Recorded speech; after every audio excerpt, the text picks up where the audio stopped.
La journée de pronostic est finie pour cette réunion du dimanche 15 novembre sur l'hippodrome de Bordeaux.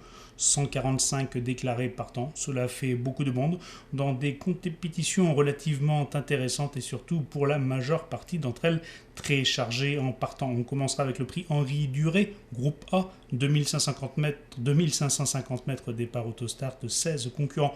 Au départ de cette compétition, des hésitations en guise de favori, le 7 Biapi qui effectue là une rentrée, c'est bien évidemment un handicap, mais voilà, le lot n'a rien à voir avec ceux de ses dernières tentatives, ce qui nous incite à lui faire confiance malgré tout.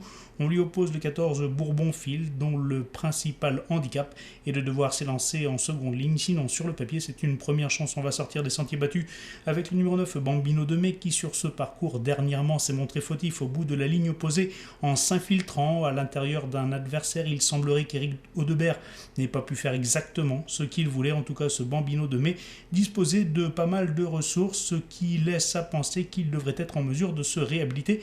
Ici, le numéro 3 Big Top Gabin Léa à Agen dernièrement s'est enlevé au départ. Mais après, il a vraiment tout montré, comme on dit dans le jargon. Franck Corbino en avait plein les mains. Et si ce cheval reste sage, alors il fera parler de lui. Quant au numéro 11, Babylone d'Annika, c'est plus pour les amateurs de sensations fortes, très fortes, puisque c'est un concurrent peu chargé en gain, que l'on a encore un petit peu mal à situer, même si lors de son avant-dernière tentative à Châteauroux, sans une faute dans le dernier tournant, il n'est pas dit qu'il n'aurait pas participé à l'arrivée de la compétition. C'est donc un concurrent qui est capable de faire afficher une très grosse cote. Si l'on veut parier raisonnablement, on se tournera vers d'autres concurrents, tel le numéro 3 Big Top Gabin Léa, mais ce numéro 11 Babylone d'Annika intéressera les amateurs de très gros outsiders. Le groupe B du prix Henri Duré, avec un favori timide quand même, Bogota des Bois, car c'est un concurrent relativement fautif, ce sera tout ou rien avec lui, mais il sera déféré de postérieur, ce qui est plutôt bon signe.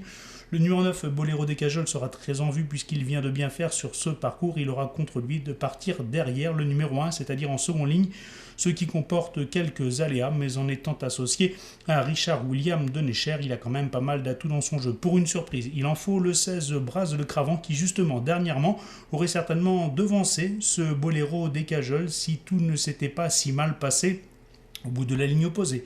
Il se retrouvait derrière un concurrent qui n'avançait plus. À l'entrée du dernier tournant, il passe parmi les derniers. Il s'accroche, mais il revient finir à la 5e place, ce qui donne de gros regrets à ses preneurs. Si les choses se passent mieux cette fois, alors il devrait être en mesure de terminer sur le podium. La victoire est même tout à fait possible pour ce numéro 16, Braz de Cravant.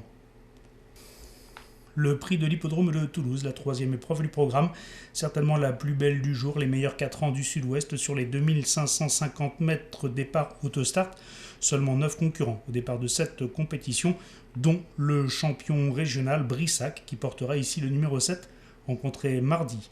Son entraîneur driver, Jean-Alain Elif, m'avait glissé à l'oreille qu'il ne rêvait que d'une chose, c'était de tirer le numéro 7 ou le numéro 8 derrière l'autostart. Il a été servi. Son pensionnaire est en forme, il a prouvé qu'il avait la pointure de ses adversaires, dès lors il faut qu'il reste sage tout au long du parcours et il devrait pouvoir encore une fois devancer le numéro 6 Bretigny qui a bien fini dernièrement et qui par conséquent mérite crédit. Mardi dernier également, Aric Prudon m'a dit qu'il était raisonnablement confiant avec ses pensionnaires ce dimanche. Il en aura 2, Boxing Day qui vient d'être distancé après enquête de la 2e place, mais c'est du côté de Big Sente qui portera ici le numéro 4 que mon regard s'est porté.